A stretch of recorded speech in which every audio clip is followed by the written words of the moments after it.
A'udzu billahi minasyaitonir rajim. Bismillahirrahmanirrahim. Jualan ban miliknya Pak Ramdan.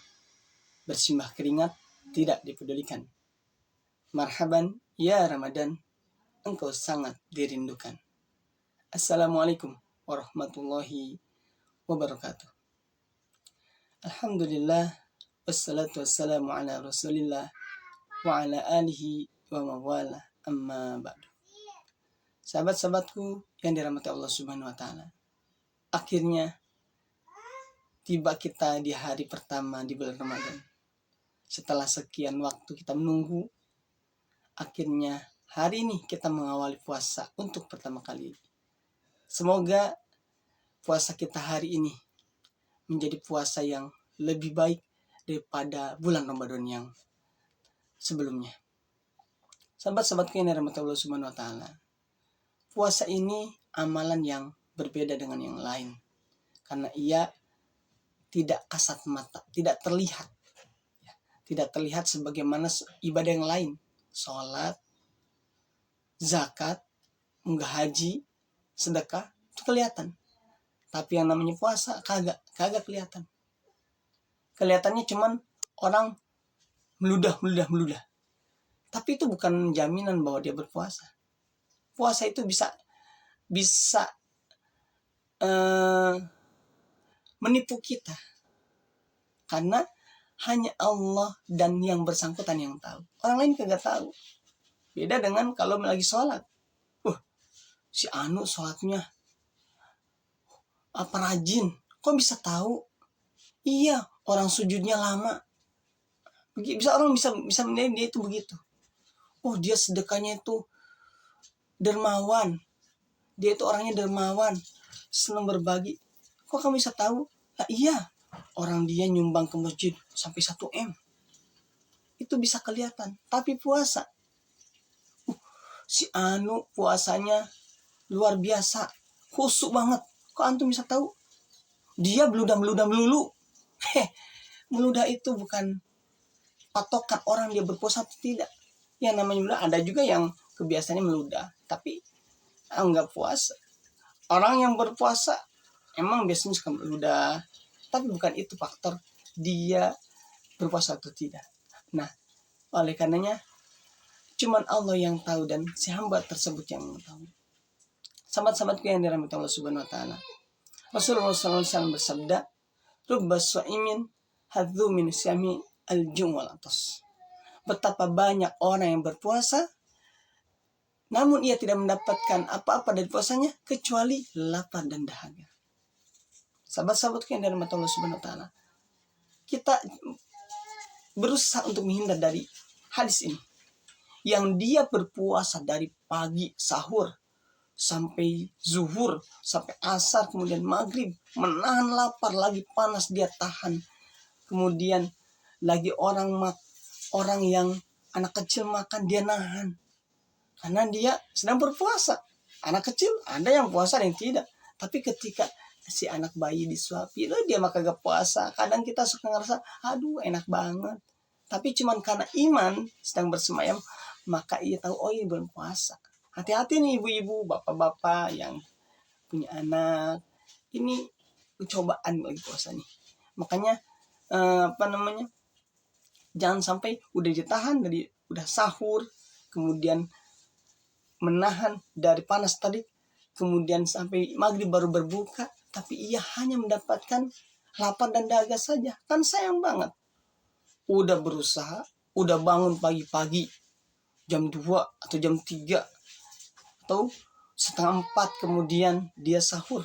Habis itu saat subuh, nahan lapar di tengah terik, udah kepanasan, lalu bukanya di maghrib, tapi dia cuma dapat lapar dan kagak dapat pahala. Jangan sampai. Lalu apa yang menyebabkan itu terjadi? Maka yang membuat seseorang itu hanya mendapatkan lapar dan dahaga itu disebutkan bahwa yang pertama, dia berkata dusta. Nah, ini hati-hati nih. Lagi puasa, jangan suka berkata dusta. Contohnya apa? Misalkan lagi ngobrol sama teman, tuh dia itu dia di belakang kamu suka ngomongin kamu, dia ngejelek-jelekin kamu. Padahal sejatinya enggak, dia cuman pengen mengadu domba. Nah ini yang disebut dengan dusta. Dianya, orang yang diceritakannya tidak melakukan itu, dia cuman pengen mengadu domba. Ini yang disebut dengan dusta.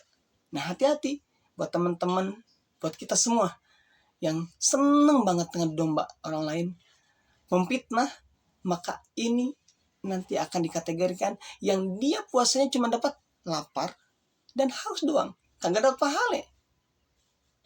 Itu yang pertama. Yang kedua adalah berkata sia-sia, lau, yaitu ngobrolin yang gak berfaedah. Kalau ngobrolin masalah umat, ngobrolin siasat untuk bagaimana menghidupkan aktivitas masjid, itu mah ada faedahnya. Tapi ini ngobrolin ngalor ngidul, ngobrolin yang gak jelas, kayak tadi nih, gibah, ngobrolin orang-orang yang dia tidak senangi dan sebagainya. Nah ini kan gak ada manfaatnya. Nah ini juga bisa termasuk ke dalam kategori tadi, mendapatkan rasa lapar dan haus doang, sayang. Dan yang ketiga itu adalah melakukan maksiat. Maksiat banyak halnya, banyak sekali kategori maksiat. Mulai dari meninggalkan sholat, karena meninggalkan sholat ini maksiat. Orang sama Allah perintahkan sholat, tapi dia enggak sholat.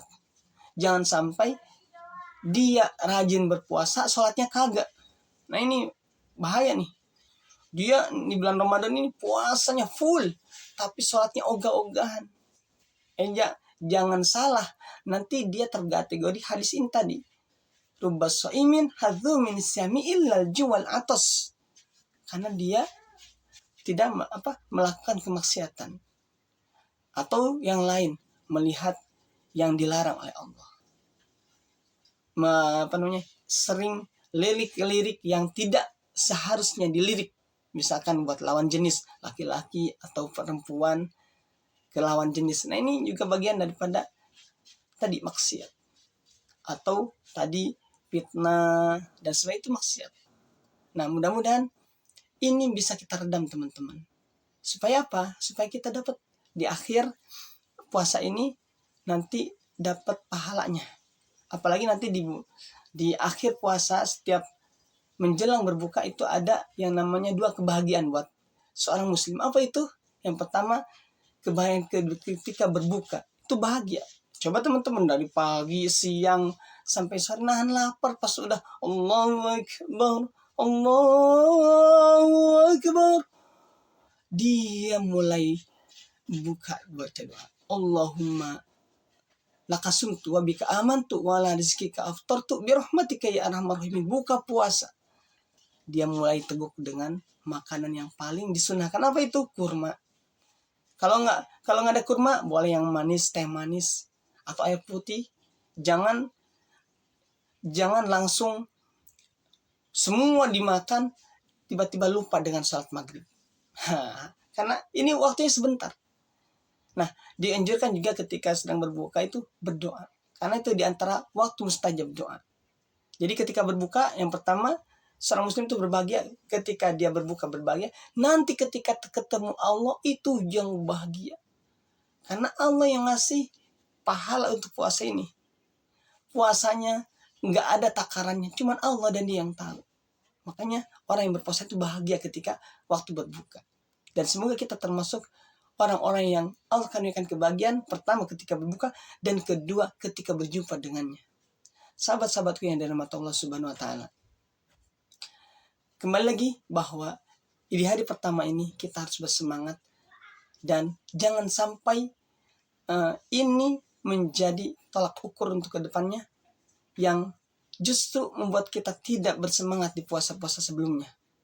Yang semoga dengan kita berpuasa ini dan kita mendapatkan pahala yang diinginkan oleh orang yang berpuasa, apa? Ridho Allah. Yang pengen dipuasa, yang orang-orang puasa lakukan adalah pertama ittiba'ur rasul, dan yang kedua pengen dapat ridhonya Allah. Dan kalau Allah sudah ridho, maka surga pahalanya. Kalau surga sudah pahalanya, maksudnya yang dikasih gak ada yang bisa mengalahkan apapun.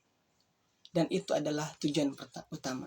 Sahabat-sahabatku yang dirahmati Allah Subhanahu wa taala, semoga Allah karuniakan kita kemampuan untuk menahan diri kita dari berbuat maksiat, kemudian berkata yang sia-sia, dan yang ketiga berkata dusta.